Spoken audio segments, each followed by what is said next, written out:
News in Libya, where one of the last remaining Gaddafi strongholds has fallen. After weeks of fighting in Bani Walid, forces loyal to the ruling National Transitional Council have now made their way to the centre of the city. We have correspondents in Bani Walid and also in Tripoli. But first to Tony Bertley in Bani Walid. Tony, celebrations around you, lots of gunfire, celebratory gunfire. Tell us about the fall of Bani Walid.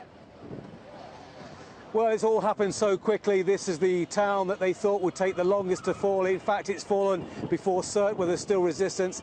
It happened shortly after noon today when the NTC forces came storming into town and met very little resistance. They say they now, at this moment, control more than 95% of the town. There are still some isolated pockets of resistance, they say, but by and large, the overwhelming force of Gaddafi's men who were remaining in the town have melted away. They've left behind their uniforms, they've left behind their weapons, and they've left behind their control of this, as you said, the second remaining Gaddafi stronghold. This now sends a powerful message, I think, to those still holding out in Sirte that there is nothing left anymore. There's nowhere to go for them, and basically Gaddafi's hold on power in this country, which has lasted 42 years, is coming to an end, and that peaceful demonstration that began in Benghazi 8 months ago has now ended in this almost complete victory. They're very jubilant here. As you mentioned, the celebratory gunfire has been going on for 4 hours. I think the biggest danger has been, the falling bullets, and that has been a bit of a problem, but they've been firing more bullets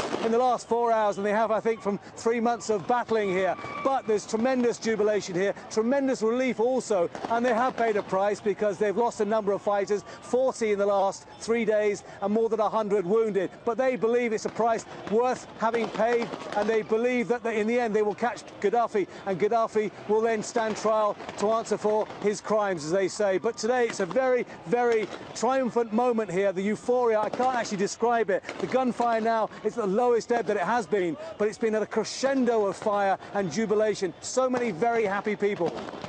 Tony Bertley in Bani Walid. Thanks, Tony. Let's go to Tripoli in James Bays. The fall of Bani Walid must have come as very welcome news in the capital, James.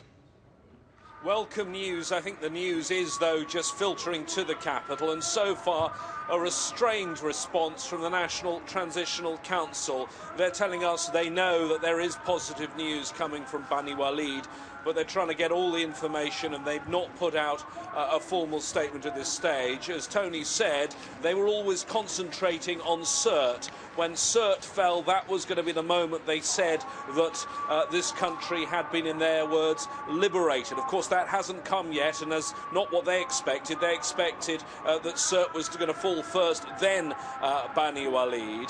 Bani Walid obviously smaller than Sirte, but very, very important because it is the seat of the Wafala tribe.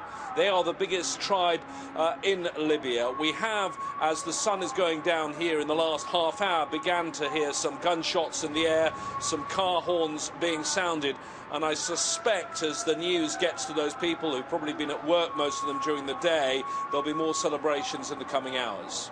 Indeed, an important day for Tripoli, James. The British Foreign Secretary, William Hague, there set to reopen the British Embassy. Perhaps another stage of normalcy, or return to normalcy, perhaps. Bulldozers moving in to sort of try and eradicate Gaddafi's compound, and now the victory in Bani Walid. So it's a big day in the capital. Yeah, Mr. Hague, the latest foreign dignitary to arrive. I suspect there'll be more on the way soon coming here to Tripoli with this news about Bani Walid. Mr. Hague said he was still concerned about the situation here. He said it was generally positive, but concerned about all the weapons and all the armed men and the lack of unity of command here. The British Foreign Minister, when he was here, offering extra spaces, an extra 50 spaces in British hospital beds for those that are severely injured here in Libya. James Bays in Tripoli. Thanks, James.